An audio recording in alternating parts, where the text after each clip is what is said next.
ముందుగా ప్రకటించిన విధంగానే గాజా స్క్రిప్ట్ లోని గాజా నగరాన్ని పూర్తి స్థాయిలో ఆక్రమించుకునే ఇజ్రాయిల్ బలగాల ప్రయత్నాలు వేగవంతం చేస్తాయి.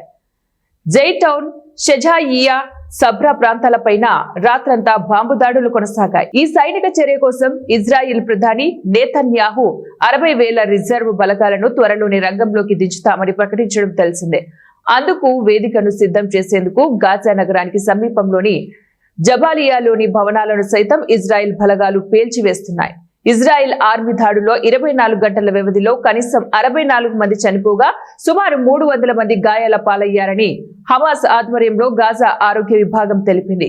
2023 అక్టోబర్ 7వ తారీఖు నుంచి హమాస్ లక్ష్యంగా గాజాపై ఇజ్రాయిల్ చేస్తున్న దాడుల్లో మరణించిన వారి సంఖ్య 62,686కు, క్షతగాత్రుల సంఖ్య 1.75 లక్షలు దాటిందని వివరించింది. ఇజ్రాయిల్ సైన్యం దాడులలో గాజా ప్రాంతంలోని ఇళ్లలో 90% పైగా నేల మట్టం కావడమే, ధ్వంసమవడమో జరిగింది. అక్కడి ఆరోగ్య వ్యవస్థ దెబ్బతినింది.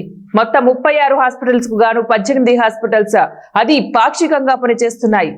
నీటి సరఫరా వ్యవస్థ పూర్తిగా ధ్వంసమైంది.